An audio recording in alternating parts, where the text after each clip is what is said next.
Hi, welcome to Watercolor with Hollis. Today I'm going to be going over a couple different of the brushes that I have in my watercolor brush collection and kind of go over what they do, how I use them, and whether they're like really vital in a collection or not. So the first thing I'm going to go over is what's called a Hake brush. So I have two of these. They are both different sizes. This one is a 3-inch. I don't know if that's in clear or not. My autofocus doesn't work super well on this lens. So anyway, 3-inch, 1-inch. These are really great. These ones are, I believe, a natural goat hair, so they hold onto water really well. And they're really good for just like wetting the entire surface of a painting. I use these a lot when I do foggy mountains. They're really good for doing nice even coats of a color as well on a page. So you can just get them nice and loaded, and they just kind of hold on to a lot of paint and a lot of water, so you can create a nice even stroke, nice even wash with the brush and the water and the pigment. So these are really good for large surfaces. I have my 3-inch for when I am doing a really big painting, and my 1-inch for when I'm doing smaller pages like this size, which is about like almost like an 11 by 10 or like a regular paper size. So there is that.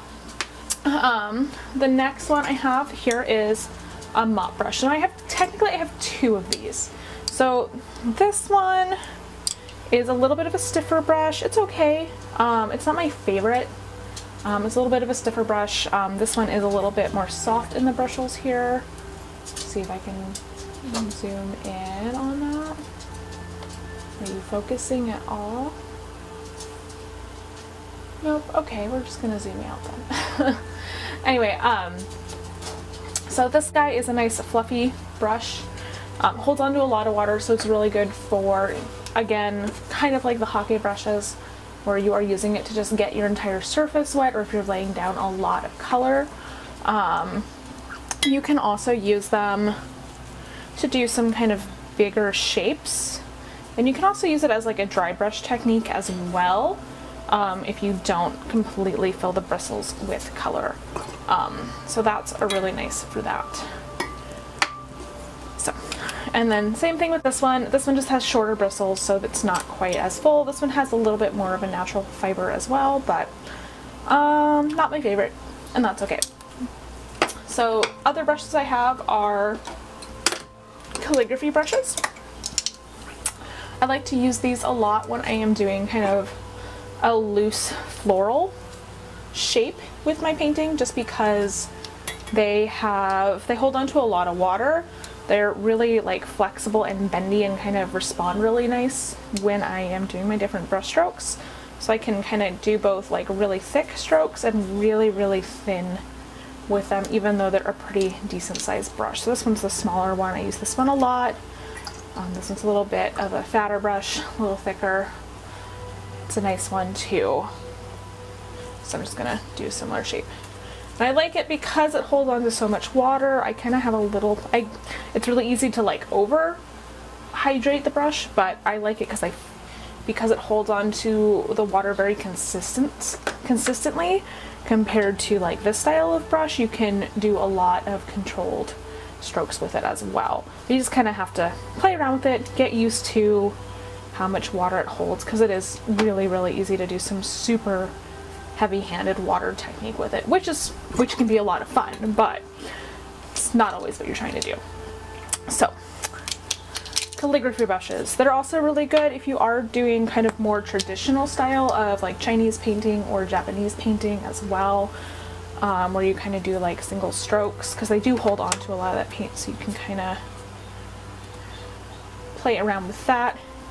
There's a few folks on like Instagram that I follow that use these, but again, kind of whatever you're doing. I use these a lot when I am doing more abstract watercolor paintings. I use them a lot when I am doing more kind of carefree styles, I guess, when I'm not doing as calculated of a stroke in my painting, because I do like how easy they flow and bend compared to some of my other ones. So they have a good amount of spring to them. You can do some really fun things with them. So I really like them for kind of more organic movement, I guess is what I'm trying to say.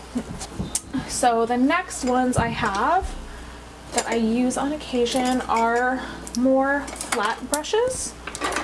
So some of these are like really kind of cheapy, but I like them anyway. They're really good for travel. But they just have a nice square tip to them. So they're really, really handy for getting base shapes down or doing cityscapes. I used these in one of the sunset paintings I did earlier on my channel. But they're really good because you can get some nice straight strokes and kind of even shapes with them. I do know a lot of artists that use this primarily to get a lot of like their baselines down. So you can use this on both really flat shapes, but you can also use it to do more random strokes as well. I really encourage you to just kind of play around with your brushes and see what you can do with any of them. Because like, yes, I can do a circle with this guy, even though it's a square, so I can get a nice round shape there. I can also do more of a leaf shape with it. If I do like a line, I'll start that again. I can do a little bit more of a leaf shape or like a blade of grass. Just kind of have those meet together. So there's a lot of versatility to this.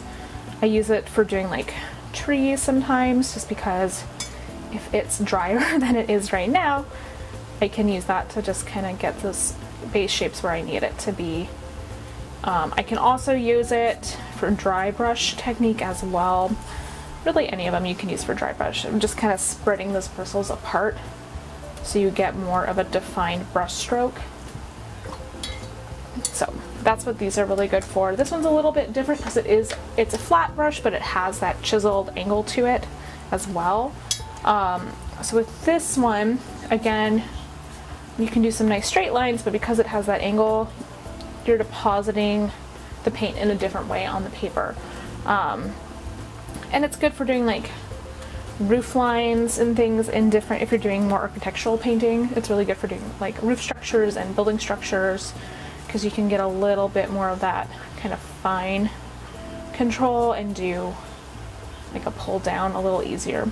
But yeah, so that's what the flat brushes do, and I have them in a couple different sizes. So I've been working on this smaller thing and I need some really petite details. This is really good for doing like little tiny brick shapes, things like that, because it's not super wide, so I can either use the full width of the brush for that, or I can do some really, really petite lines and just little tiny shapes. So that's another way to use like a flat brush. Other brushes that I have is, this one is a rigger. So this one is more for if you are painting like ships and things. So if you notice, I don't know if you can see it, I hope you can, the tip on it has this really bulbous area here, and then it just tapers to a very, very fine point.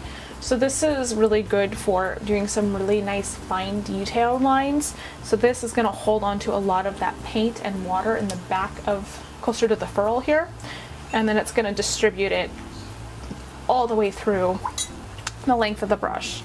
So this is really good if you are doing fine detail lines and things on ships or anything really.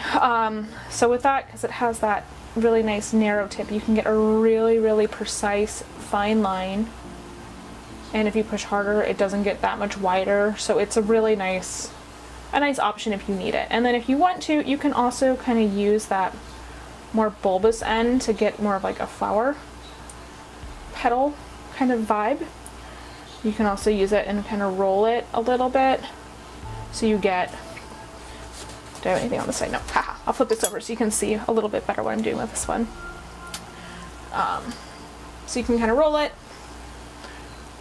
and you're still getting that tip, so you can kind of get a little bit more of almost like a petal or a leaf with it, depending on what you're painting. So this is kind of a fun one. I don't go for it all the time, but if I am doing some pretty specific detail work, I will go for it here and there. Now I'm going to bring in what I call my army of rounds, because like these are probably going to be the most versatile brushes in your collection as a whole, like no doubt about it. So I have these in a lot of different sizes, as you can see. Some of these are natural, some of these are synthetic. I have 2 that are natural fiber, the rest I believe are synthetic, and I have them in a few different sizes. So these 3 are from Silver Brushes, and they just have a little bit more of a tapered, so you can see that they've kind of been cut.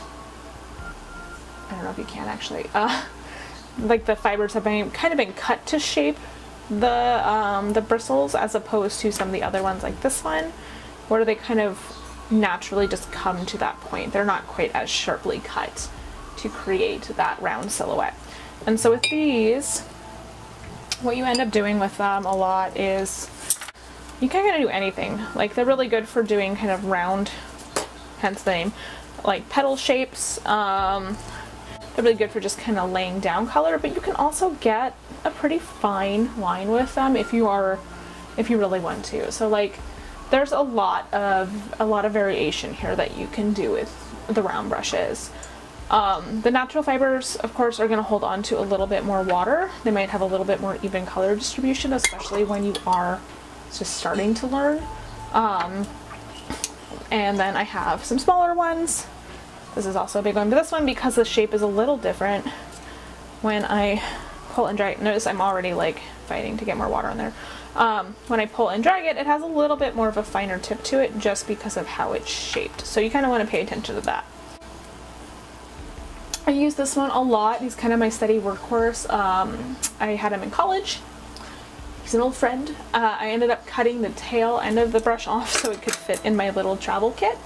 So you can do that with your brushes, especially if they have a wooden handle. It's really easy to do.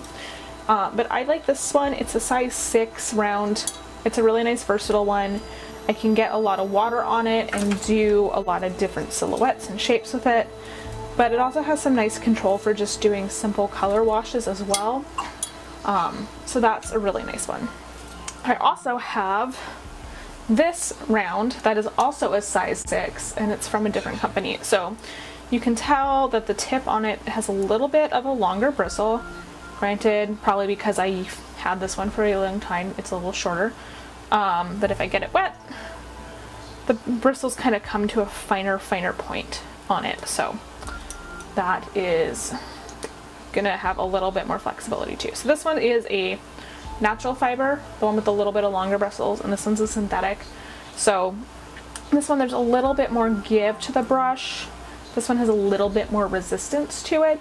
So depending on what I'm painting, I'll reach for one over the other, just because any extra pressure you have can like cause some wrist pains and things like that. So like sometimes if I'm drawing with ink or with pencil as opposed to using my paintbrushes, I notice that like, oh, my wrist hurts a little bit more because there's that little bit higher level of resistance happening. And so this one, this is a number 4, this one's a number 8. They all kind of do the same thing. But if you only have like one brush in your collection, I would recommend around like a size 4, size 6, somewhere in there. It's going to be nice. It's going to have a lot of versatility to it. I guess is what I'm trying to say, because I use these for everything. I use these for color washes, I use them for details, I use them for outlining. They are definitely my go-to brushes when I am painting, especially if I'm working on smaller, medium, and large, because you can do a lot with them. They're good for pretty much paintings of any size, depending on what level of detail you're trying to put into your painting. So rounds are definitely the workhorse of the watercolor world, at least in what I do in my painting style. So this one is a number 2 from Windsor Newton. This one I kind of destroyed. I have to figure out a way to get his shape back. I'm not sure if I can because he's kind of splaying, but this was a really good detail brush until I effed it up. So he's a number 2 round, which is really good for like doing some very fine details, unless you're me and you mess up your brush tip. and now you have a paintbrush that you spent money on that doesn't do what it's supposed to do now. So this is my replacement-ish for it. This was a happy accident. I taught a watercolor class and ordered a bunch of what I thought were traditional size 6 paintbrushes for watercolors, which looks like this or like this, and this is what I was sent. And if you can tell, that is a much, much, much smaller paintbrush tip. So I returned all of them except for one, because I was like, well, I did ruin my actual size 2. So if you notice, it's very similar to a size 2, even though it clearly says 6 on the handle. I'm not really sure what the heck happened there. Maybe just the quirk of this brand. Either way, so smaller rounds, size 2, things like that. Size 1. Those are really good for really fine details and really doing fine lines with. So like this one, if I am doing like a purely watercolor illustration and I don't necessarily want to use my dip pens or my fountain pens, I will pull this out to do some final detail work, because it's just a nice thin line, nice even strokes. I can kind of play around with the thickness, because the widest it's gonna get is like that, and the thinnest it's gonna get is like that. And it's a little easier to control if I'm trying to do some super fine and super thick lines. So these are really helpful as well. Now, with that in mind, with one of my other number 6s, I can still get a very, very fine line, but I have to work a little harder and think about it a little bit more to get that same consistent stroke and width with my bigger brush. But then I have the run of the risk of it like going way out of control and getting super wide on me. So, okay. Other kind of random brushes I have are these big boys here. So this is a number 20 and this is a number 40. This is a jumbo round. So yes, it says it's a round, but it doesn't look quite like these rounds. So, and same with this one. This is also a round. So kind of feel like sometimes paintbrushes call their brush styles whatever they want. These are really great for when I'm working on like really, really big paintings. So when I'm using a full sheet of watercolor, which is about 22 by 30 inches, these are really handy for all of those guys, because I can just get some really, really big strokes out of this. Ooh, you don't want to hold on to water today, buddy. All right, there we go. We'll saturate you a little bit better. You can get some really big, wide strokes with them. And so if you're working on covering a wide area, this is really handy. And this is nice too, because I still have that flexibility to get a fairly thin line with it, but I can kind of do some twists with it, make some different shapes with it. It's really fun. And same with this guy. He's a big one. It's good. Like the rest of the rounds, he's more similar to the rounds of my favorite ones, which are like the 10s and the 6s, versus this guy, which is, he's big. But I can do some really fun flower shapes with it, really nice and easy, nice and quick. Do some different leaf shapes as well with it. So if I'm working on a larger scale, that's what I have these guns for. And I'll use like some of the mop brushes on the larger paintings as well, if I feel like I just want like a little bit of a different brush end. Just depends what shape I'm looking for. Some work a little nicer for like eucalyptus style leaves versus like bigger leaf, I don't know, more like a basil type leaf, or more of a whatever types of leaf that have like the jagged edges are called. I can't remember, I'm not a botanist. That's okay. So those are like kind of basic brushes. So now I have some things that I use that are not like traditional brushes at all. So one of those is a toothbrush. This is really good for texture, just because I would much rather destroy an old toothbrush to get like splatters than like bend the bristles of my nicer paintbrushes, because this costs like $2. This natural hair, beautiful splurge of mine that I've had for a decade was like $50. So I don't want to mess up this brush just to get a similar effect, basically.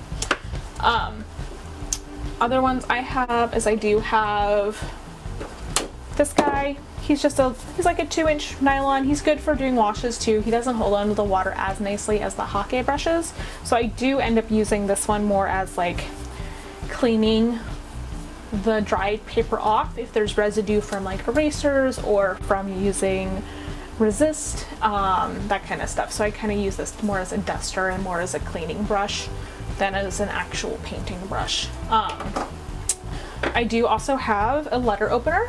This is like weapon looking. So this one I use more for cutting the paper, but I also use it for when I'm using like powdered pigments, because I just want to get a tiny bit of the pigment on to the paper, and because it's a loose powder it can go everywhere real fast. So I'll kind of demonstrate that here real quick. So I'm just gonna use my mop brush to get a ton of water on here, and then we're gonna go with this one. Has some fun colors in it, I think. So this is a nice powder. It's loose inside of this container here. This is like a mix of pigments, so I'm just like getting a tiny bit on the tip of this because you'll see what's gonna happen. Yeah, so it's gonna splatter, it's gonna go a lot. This is literally just powdered pigment and it's hitting that wet water, so it just does like crazy fun stuff as soon as it hits. Another way you can use this powder is putting it on dry and then spraying it with water. So I use kind of like this knife essentially for that, just because I know I can just tap it down and it's going to be very precise where I put it. And then if I want to, I can use it to do some kind of lines and stuff. I also can use this to draw an imprint, like an impression into my paper if I want a slightly different effect later, because like the pigment is going to settle into those crevices and create a different level of depth in the painting. So that's what this guy is for. I also have this guy, which is known as a bone folder. Basically, it's a piece of plastic with soft edges, and I use it for folding paper and creasing, because when I get my paper, I get it in these really large sheets, and I use this to help fold it and then cut it with either this guy or this guy and just kind of pull along the edge with it. So that's really handy for that. Other brushes. I'm just looking at basically what's on my counter here, on my desk. So this guy is a prized possession. So when I was in like middle school, my dad got me this drawing book that was like how to draw fashion, and one of the things they recommended having, besides like pencils and like the paper rolls that you use for blending and like the fancy nylon erasers and polymer erasers, was having a typewriter eraser. So this was back in like early 2000s, mid 2000s. Like finding a freaking typewriting eraser is impossible, and if you do, the eraser quality is terrible because the rubbers in them have aged and dried out and are no longer usable. So if you do use them, it's going to destroy your painting. So flashback to, I want to say 2012, maybe 2014 I think it was. I went to the art store I went to a lot growing up, and right by the counter, lo and behold, Faber-Castell, you are my hero, because they reintroduced what is basically a typewriter eraser. So it's basically, it looks like a pencil with a brush on it, but inside the wood it's actually an eraser. So this is really good for fine details in drawing, or if you are doing more graphite drawings, you can use that. But I like to use the brush for texture in my paintings, and also for flicking stuff around. So that's what I'm using it for. So find yourself some tools that are multi-purpose. But this was literally a 10-year journey to find this thing. So thank you, Faber-Castell, for bringing this thing back. So you can use it, the brush, for making splatters. A lot of fun. A lot of fun. And I like it because it has that stiffer brush or bristle already. You can get some really good fling with it.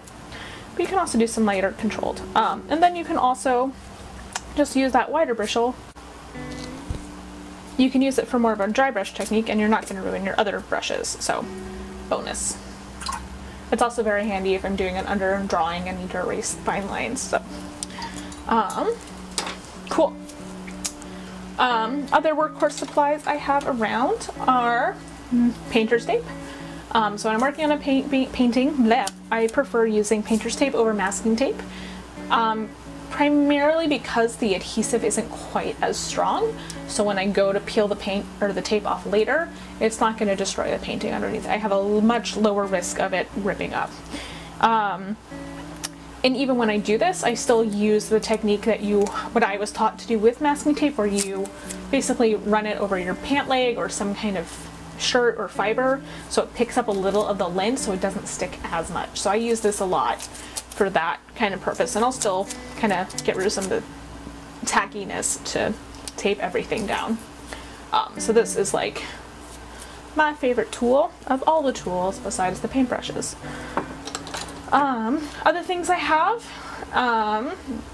besides masking fluid is having a rubber eraser. So this guy is literally just like a piece of rubber, and it's great because he catches the masking fluid, because the masking fluid is very tacky and ends up doing like a glue when it dries, and this is really helpful for picking it up off the paper, so I don't have to brush it off as much later.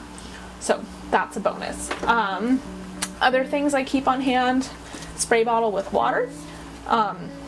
You can mix up some different things in here. You can either do bleach, you can use a little bit of soap, you can make it a salt water.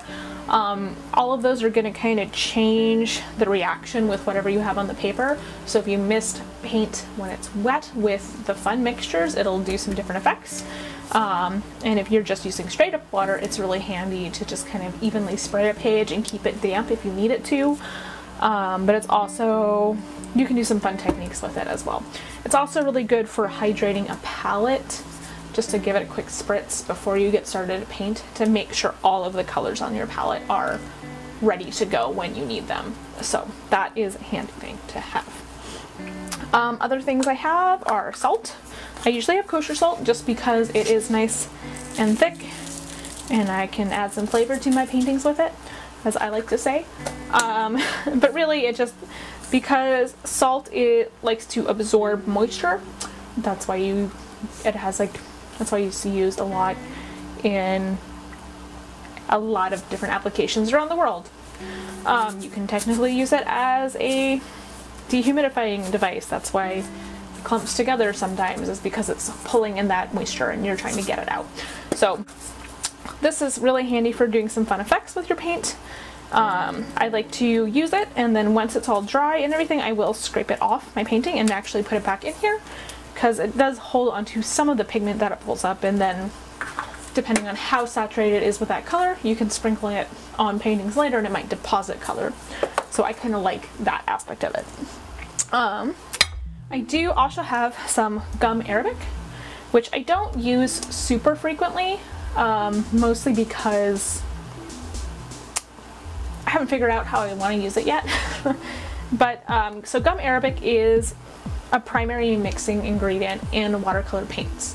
So basically the pigment is mixed with a little bit of gum arabic and either honey or something else to kind of help keep the paint from going bad.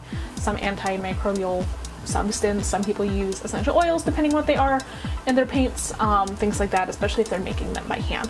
But gum arabic is kind of what helps keep the paints from drying really fast, and it also helps suspend the pigments so they're easy to work with. Otherwise you basically have powder. So if I wanted to, I could probably mix these together and make a paint out of it, and use that. You can also use this with natural pigments out you find in the wilderness. I know there is an artist I follow on Instagram that she will like take ash from things, or she will find stones and grind them up and mix them with gum arabic and basically make her own paint out of it, because most pigments in watercolor are from natural rocks and different substances like that anyway. So that's another way to use this. But really what it does is it slows down the drying process of your paint. So if you have some watercolors that are a little on the drier side, you can thin them out with this and they'll slow their spread a little bit on the page and change how it reacts with water. So it can be a lot of fun. So if you really are a fan of like watercolor blooms, it's really nice for that. I'm gonna grab a new piece of watercolor paper for that guy to kind of demonstrate it. So, ta-da, new piece of watercolor paper. Just gonna go ahead and get this wet with my big old brush here. And I'm gonna go ahead and take some of this guy on a little brush. And you don't need a ton. This is the same blue color that I've been using without any gum arabic added to it. See how it just kind of blooms a little bit, it goes out a little bit. I'm gonna go ahead and take a little bit of the gum arabic straight onto my brush here and mix that in, and then go back in and dab.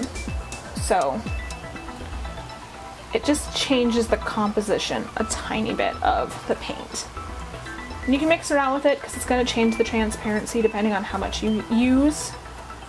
But you can kind of already see how the spread of the paint is being dispersed differently in the water. Yeah, so gum arabic, it's kind of fun. Still trying to figure it out. I haven't mastered it yet. There's just so many things in watercolor that are fun, so I just want to keep learning. But yeah. Another thing that gets handy to keep on hand, depending on what you're working with, if you're working with loose sheets like I do, having a separate board you can tape your painting to can be really helpful, because then you can tilt it and get some different effects with your paint. It's portable, you can bring it with you if you're working on different things. If you're working in like a block where the edges are all contained, you don't necessarily need this quite as much to do the same thing.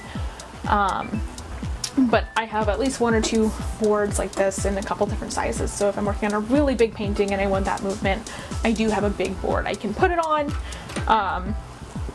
It's nice to have something you can prop the edge up with, because it does help give your painting direction, even if you are not planning on doing a lot of swirling. So if you're doing like skies or rainfall or some different types of things, it just kind of gives a sense of gravity to your painting, because the paint kind of dribbles down a little bit and kind of creates a heavier effect at the bottom. So a couple different things. Anyway, I feel like I'm starting to ramble. So thank you so much for watching. Don't forget to like, subscribe and comment. Blah, blah, blah, blah. Don't forget to like, subscribe, and comment. If you'd like to see more videos about like my art supplies, let me know. If you want to see more time lapses, let me know. If you want to see more tutorials, let me know. I love painting. I love talking about watercolors. So I hope you enjoyed this video, and have a great day. Bye. Just kind of more silly. I don't know. That's not the right word. I'll cut this part. So those are my base tools beyond all of my paints. Let me know if you want to see more. Yeah.